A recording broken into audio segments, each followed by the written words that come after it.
Salve, salve, galera! Professor Vladimir na área, com mais uma aula Paraná de Geografia para o 9º ano do Ensino Fundamental.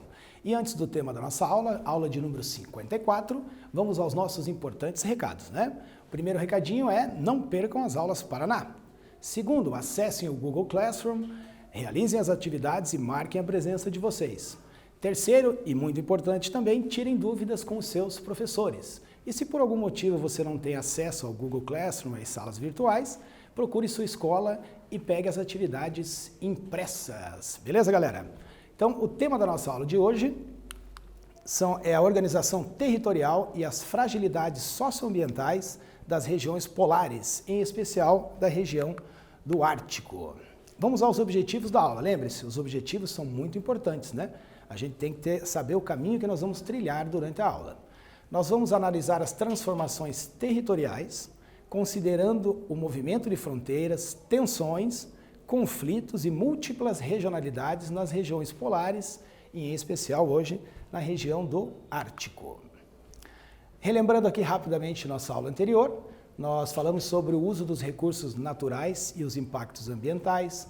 Vimos que o nosso estado é um exemplo aí de agroecologia, né? Daquela agricultura que respeita todo o processo, né, envolvido dos recursos naturais. Vimos o extrativismo vegetal, o extrativismo animal, falamos um pouco sobre o pinheiro do Paraná, né, e os impactos ambientais que, infelizmente, a demanda por recursos, né, e o crescimento populacional vem ocasionando ao nosso planeta.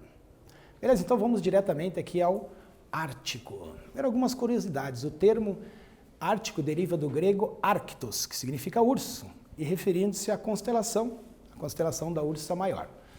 Essa aula é para quem gosta de um friozinho, porque as variações de temperatura entre o verão e o inverno lá são extremas, podem chegar a menos 60 graus centígrados. E aqui temos o urso polar, né, que é um animal símbolo do Ártico, e uma família indígena do Ártico de esquimós. Aqui nós temos uma imagem interessante aqui, que é uma imagem de satélite do Ártico visto à noite, né?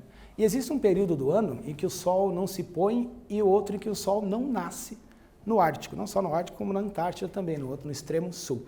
É interessante perceber aqui, né, que as áreas que estão mais iluminadas aí são as que têm são os países mais desenvolvidos. E vou combinar uma coisa com vocês aqui. Nas aulas Paraná, né, a gente não consegue trazer todas as informações, todo o conteúdo, né, sobre o Ártico. Então, essa parte aqui eu vou deixar para vocês. Na próxima aula a gente vai conversar sobre isso. Vocês vão pesquisar por que existe um período que o Sol não se põe e outro período que o Sol não nasce no Ártico. Beleza? E aí a gente vai conversar na outra aula. Lembre-se que a gente conversou, a parte de vocês é a pesquisa, né? É o desejo do saber, né? E aqui temos um mapa político com as subdivisões administrativas do Ártico. Por que nós chamamos na geografia esses mapas de mapas políticos? Porque toda essa fronteira, até o Círculo Polar Ártico, que está destacado aqui com a linha vermelha, né, isso foi decidido politicamente, através de conflitos, de compra de território, de invasão de território, né? Então o Ártico faz parte, o que está nessa linha vermelha que nós estamos vendo aqui. Os países que têm porção de terra no Ártico são o Canadá, os Estados Unidos, a Rússia, a Noruega, Suécia, Finlândia e a Islândia.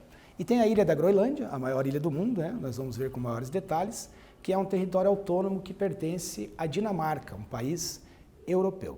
Então, parte do território desses países está dentro do Círculo Polar Ártico. Alguns aspectos gerais, né, as dimensões do território, isso também é muito importante para a geografia, né? O tamanho do objeto de estudo tem 21 milhões de quilômetros quadrados, mas grande parte do Ártico é ocupada pelo Oceano Glacial Ártico. 65% desse território é ocupado pelo oceano. Os outros 35% são constituídos por uma imensa quantidade de ilhas, né? Como a gente pode ver, a Groenlândia, todas essas ilhotas aqui, são o restante do território. Está localizado no extremo norte do continente americano, europeu e asiático, né? Abrange 3 continentes. Repetindo aqui os países que possuem território ou parte do território no Ártico. Os Estados Unidos, com o Alasca, Canadá, Noruega, Suécia, Finlândia e a Rússia. Aqui uma lista de algumas cidades, né, que fazem parte desses países que estão naquele círculo polar ártico. Eu não coloquei todas aqui, são muitas cidades, coloquei alguns exemplos. No Canadá nós temos 2 cidades, Alert e Cambridge. A Groenlândia, que é uma dependência da Dinamarca. Os Estados Unidos possuem o território do Alasca. Tem uma parte da Islândia também lá. A porção norte da Noruega, incluindo algumas ilhas. E da Rússia também tem uma dezena de cidades que fazem parte do Círculo Polar Ártico. Vamos iniciar aqui dando destaque para o Alasca. O Alasca, a capital é Juneau, em homenagem a um garimpeiro que descobriu ouro na região do Alasca. Ela é uma península, lembra o que é uma península? É uma porção de terra que é cercada de água por 3 lados, né? Um lado dessa península está colado no continente. O Alasca foi comprado pelos Estados Unidos no ano de 1867, como foi comprado do Império Russo. Foi comprado por 7,2 milhões de dólares. Então vamos imaginar no ano de 1867, né, quanto era 7,2 milhões de dólares? Era uma fortuna incalculável, era muito dinheiro. Inclusive o governo americano contestou a compra, muitos foram contra comprar o Alasca, mas o governo americano insistiu na ideia e, consequentemente, foi beneficiado. Foram descobertas, posteriormente, reservas de ouro no Alasca, de zinco, de gás natural, carvão, pedra preciosa, prata. No final da década de 60, que veio a grande descoberta, que foram as reservas de petróleo. Uma reserva de petróleo que é uma das maiores do continente americano. Outra característica do Alasca, ele é marcado pela presença dos glaciares, das geleiras, né? Aqui outro destaque, a Groenlândia, né? Uma imagem de satélite, a maior ilha do mundo, permanece congelada, né? A maior parte do ano. É um território autônomo da Dinamarca. A posse do território é desse país europeu.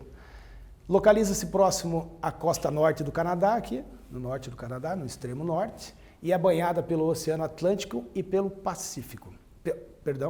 É banhado pelo Oceano Glacial Ártico ao sul e pelo Oceano Atlântico. A população é de mais ou menos 57 mil habitantes, né? O território é gigantesco, mas as condições de frio extremo, né, que a gente chama na geografia, são áreas anecúmenas, que é quase impossível a ocupação humana. Então tem 57 mil habitantes que ocupam 2,2 milhões de quilômetros quadrados na Groenlândia. E mais próximo do final da aula a gente vai ver uma notícia interessante, que o ano passado tentaram comprar a Groenlândia. Falando um pouco da população, dos povos nativos que habitam, né? A maioria da população é de povos nativos. 88% são da etnia Inuit.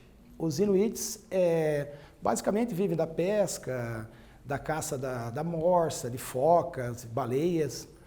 O restante da população, os outros 12% da ilha, são europeus que trabalham na mineração, na exploração dos minerais, que a gente viu que existem por lá.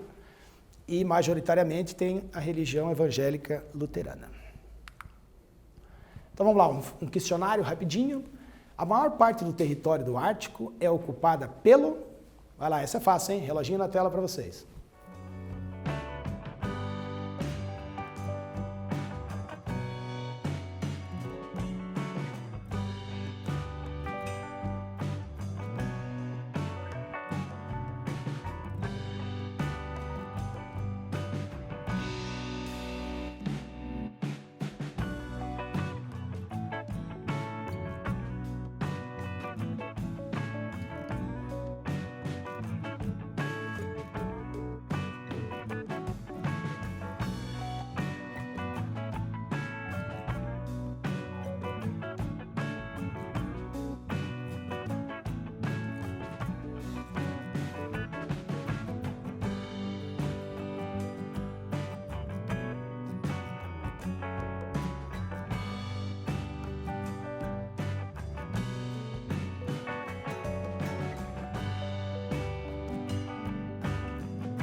Isso aí, galera, estamos de volta para a resposta do primeiro questionário. A maior parte do território do Ártico é ocupada pelo Oceano Glacial Ártico. Nós vimos 65% do território é ocupado pelo Oceano Glacial Ártico. O Alasca fica lá, né, ao norte do Canadá, que os Estados Unidos comprou, né, e o Polo Norte também é uma região do Ártico.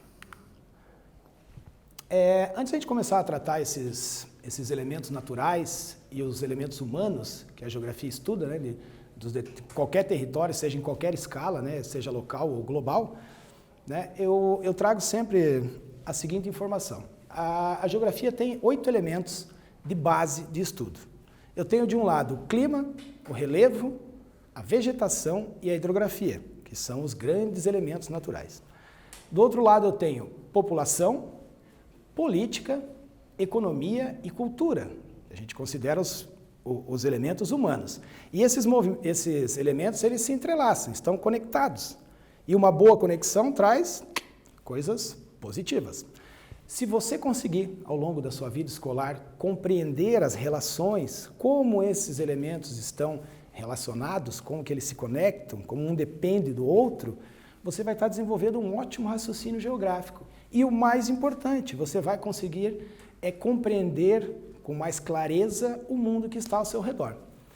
E com as turmas da minha escola eu faço o seguinte, a gente canta o geofunk, e eu vou cantar aqui para vocês agora o geofunk que fala desses 8 elementos, tá bom? O funk você já conhece, gosta, já sabe como é que é o ritmo, né? Como que começa lá? Vamos acompanhando ali, ó.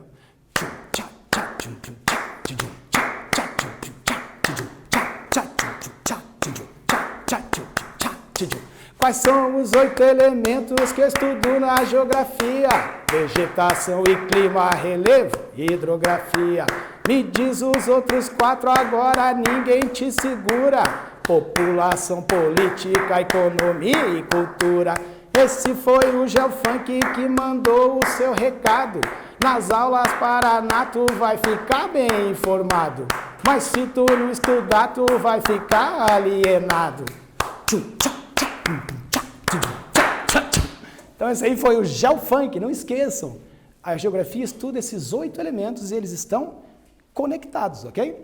E a gente vai começar estudando agora a vegetação da região do Ártico. Lá existe um solo muito importante, né, que contribui para a riqueza do solo, uma vegetação, que é a tundra. É uma composição vegetativa formada por musgos e líquens, né, e raramente tem uma vegetação herbácea de pequeno porte, rasteira. Ela é uma vegetação que parece estar grudada no solo, né? O clima da região, em razão do frio extremo, né? Não há condições de propagação de uma diversidade muito grande de seres vivos, a biodiversidade não é tão grande devido ao extremo frio, né? E a vegetação que existe, ela é modesta, ali a tundra, né? Uma vegetação rasteiras, e ela predomina, se desenvolve nos meses de julho e agosto. Eu trouxe o climograma para vocês, um gráfico importante para o estudo da geografia, né? Eu tenho aqui nesse eixo horizontal de cor azul a quantidade de chuvas, de precipitação durante o ano. Do outro lado, no eixo horizontal, tem um eixo vermelho que mostra a temperatura. E aqui eu tenho essas barras aqui, que é a quantidade de chuvas durante os meses do ano, janeiro, fevereiro, março, abril, maio. E coincidentemente a vegetação, coincidentemente não, a natureza faz isso, né? Nos meses de julho e agosto, ela se desenvolve porque existe uma quantidade ali mínima de precipitação, né, para o desenvolvimento dessa vegetação. Esse é um climograma do Alasca. Né? Olha só, chega a menos 20 durante o ano, e nesses meses de julho e agosto você tem temperaturas mais elevadas, o que favorece a existência, né, o crescimento da vegetação. Fala um pouquinho do relevo, né? O relevo é formado de planícies e planaltos ondulados, né, de mares e morros, montanhas. Existe muita atividade sísmica por ali também, né? Outra coisa que eu gostaria que vocês dessem uma olhada, lá fossem pesquisar, é a atividade vulcânica na Islândia. Em 2010 teve uma atividade vulcânica lá muito interessante, numa geleira, que tem um nome quase impronunciável, vocês vão lá pesquisar, né? A atividade sísmica nessa região. A gente pode destacar aqui os escudos do cristalino, que são as rochas mais antigas, né? O escudo canadense, o fino escandinavo e o escudo de Angara. Aí tem um mapa do relevo aqui, né? Eu tenho o escudo canadense, abrange toda essa parte aqui, né? O escudo é o conjunto de montanhas. Depois eu tenho o fino escandinavo aqui, e logo na Rússia aqui eu tenho o escudo de Angara, que é esse grande bloco rochoso aqui. Então vamos lá, um exercício número 1. Quais as consequências das características climáticas no Ártico para os seres vivos? Beleza? Essas vão ter um tempinho maior. Beleza? Reloginho na tela para vocês.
Aí, galera, estamos de volta. Vamos à resposta do exercício número 1. Quais as consequências das características climáticas no Ártico para os seres vivos? A gente sabe que, a gente viu há pouco, que por conta do frio extremo, não há condições para a propagação de diversidade de vidas. A biodiversidade lá está toda adaptada a esse frio extremo, por isso características bem diferentes de outros lugares do planeta. Agora vamos para os aspectos humanos aqui, falar um pouco sobre a população, né? A maior parte dos habitantes é composta por grupos étnicos de origem mongólica. A Mongólia é um país que fica ali próximo da China, né? Mas essa distribuição dos mongóis pelo planeta tem a ver também com o que a gente falou nas últimas aulas, a conquista, né, do Império Mongol na figura do Gengis Khan, que conquistou quase toda a Ásia, né? E uma parte do leste europeu ainda. Nesses grupos mongólicos temos os esquimós, né, que se localizam no extremo norte, lá da América do Norte, na Groenlândia e na Sibéria. Na Sibéria é onde eles tiveram origem. Na mesma classificação temos tribos eurasianas, que fazem parte do continente europeu e asiático, por isso eurasianas. Se destacam os samoiedos e os iacutos. Aqui temos uma foto, né, antiga de crianças esquimós. Aqui um exemplo dos indivíduos que compõem essa população, né? Os samoiedos, tem o cachorro que eles usam, né? É uma raça chamada samoieda, até em referência aos samoiedos. E temos os iacutos, né? Tem uma característica, eles criam cavalos e criam gado. É uma característica dos povos mongóis, a criação de cavalos, né? E podem perceber que os cavalos iacutos estão adaptados a esse frio extremo. Eles têm uma pelagem mais densa, eles têm uma estatura menor, né, são mais fortes, têm uma composição biológica mais forte, diferenciada dos cavalos que nós conhecemos, porque eles estão adaptados a esse frio extremo, assim como os habitantes, né, que vivem nos iglus, é uma cultura completamente diferente. A economia, né, a maior parte das economias são pequenas, você vai predominar atividades como caça, pesca, coleta de elementos naturais e pastoreio, que é a criação dos cavalos, do gado. Mas, em contrapartida, a área do Ártico é muito rica em minerais, que a gente viu lá no Alasca, o petróleo, gás natural, zinco, ouro, diamantes. E algumas regiões ainda tem floresta que pode ser explorada a madeira. E aqui a gente vai falar um pouquinho sobre as tensões que existem na região do Ártico, né? É uma região muito disputada, estratégica, né? E muito disso também pelas riquezas minerais existentes lá. Então tem uma notícia aqui que iniciando uma nova Guerra Fria começa a despontar no Ártico. Todos aqueles países que a gente enumerou aqui, eles tentam, né, impor a sua soberania ali no território. A cooperação e a rivalidade coexistem em proporções variáveis. Alguns países cooperam entre si e outros são rivais. Nós temos a presença ali de dois rivais já antigos, né, que são os russos e os americanos.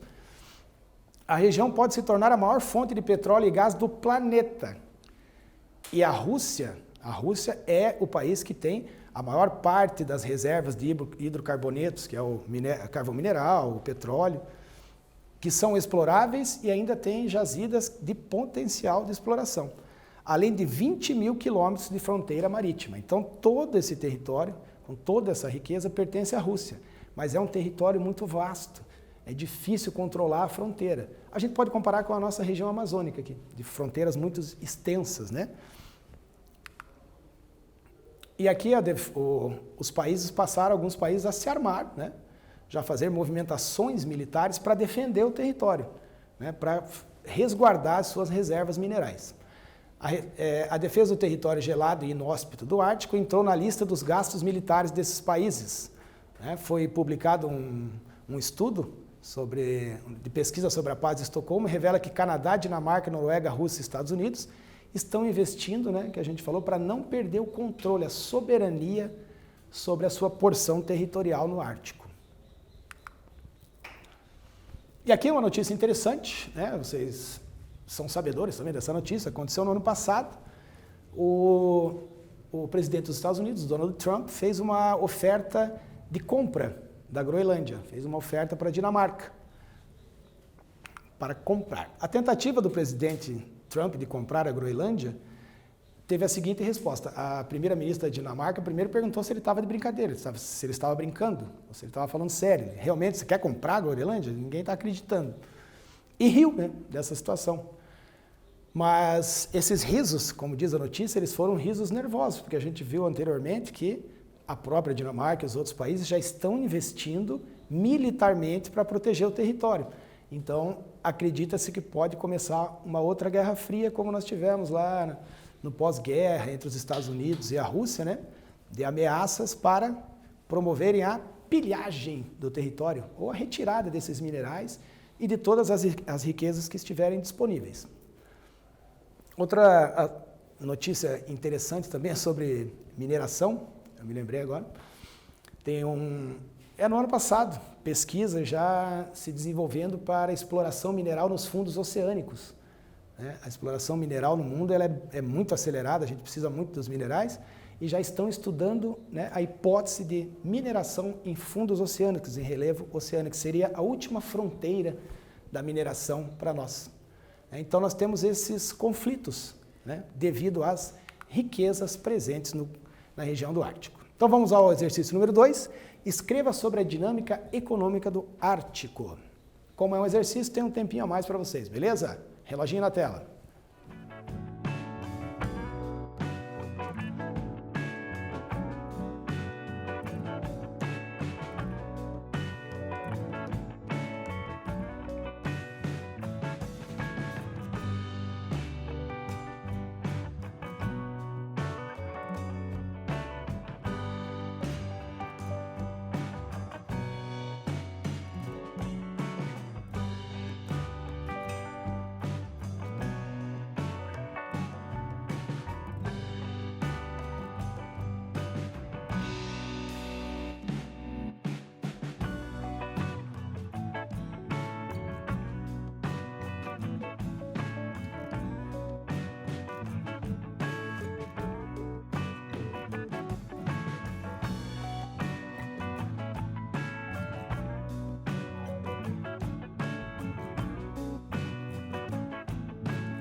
Vamos lá, pessoal, vamos corrigir então o nosso segundo exercício. Escreva sobre a dinâmica econômica do Ártico. Então nós vimos que as economias são pequenas, informais e pouco diversificadas, baseadas principalmente no modelo de subsistência, onde o produtor, ele desenvolve as atividades para o seu próprio sustento e predominam as atividades como a caça, a pesca, a coleta e o pastoreio. Nós vimos que os iacutos criam cavalos e gados, os esquimós e as outras tribos se alimentam de renas, da morsa, das focas, são caçadores-coletores. Vamos em frente. E agora falar de um assunto não tão agradável, que são as fragilidades ambientais. Já a geografia do Ártico traz algumas fragilidades. Trouxe um mapa aqui da NASA que mostra a diminuição da calota de gelo do Polo Norte. Então vocês vejam o quanto diminuiu em poucos anos, em algumas décadas, a quantidade de gelo. O derretimento das geleiras, que a gente já falou em aulas anteriores, que pode causar a submersão de algumas ilhas do Pacífico, pode inundar os Países Baixos da Europa, pode provocar um desequilíbrio ecológico no mundo todo, que é o derretimento das geleiras e a elevação do nível dos oceanos. Essa é uma das fragilidades lá do Ártico. Outras são as plantas, que estão crescendo cada vez mais, estão ficando plantas de um porte maior. E a característica do solo, que a gente viu, a tundra, é formada de musgos e líquens. É uma vegetação bem rasteira. Esse crescimento acelerado é devido ao aumento da temperatura na região do Ártico. As plantas crescem mais e começam a precisar de água de um solo, de um tipo de solo chamado permafrost. É uma água que está congelada no subsolo e ela vai sendo atraída pelas plantas ali para se desenvolverem, e isso pode causar um desequilíbrio de temperatura no mundo inteiro. Então, trouxe a foto aqui, foto clássica aqui do urso polar ilhado, num bloco de gelo, também resultante desse derretimento das geleiras. Então, o aquecimento global tem produzido impactos negativos em atividades ligadas à fauna e à flora e tem afetado as estruturas construídas pelo homem através do derretimento do solo congelado. Aquele permafrost, se ele derreter, ele pode derrubar as edificações que foram construídas ali no solo, Elas não se mantêm mais firmes. Os problemas ambientais vêm gerando prejuízos que variam entre conflitos culturais e sociais, a pressão da mineração vai invadindo as reservas indígenas, e a fauna aqui com a imagem triste, infelizmente, do urso ilhado, num bloco de gelo. Então, o último questionário é o número 2, vamos responder rapidinho. As disputas na região do Ártico estão relacionadas a... Reloginho na tela para vocês, vamos lá.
Isso aí, galera, estamos de volta. Vamos à correção do nosso questionário, segundo questionário.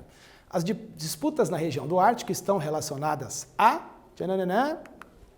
exploração do petróleo e de outros minerais também, mas principalmente a exploração de petróleo, que a gente viu em aulas anteriores, que é a matriz energética das mais utilizadas no planeta. Então, encerrando a nossa aula, o que vimos na aula de hoje, falamos sobre a geografia do Ártico, os 8 elementos que eu estudo na geografia do GeoFunk, e falamos sobre alguns conflitos e fragilidades ambientais dessa região. Beleza, galera? Valeu! Até a próxima Aula Paraná!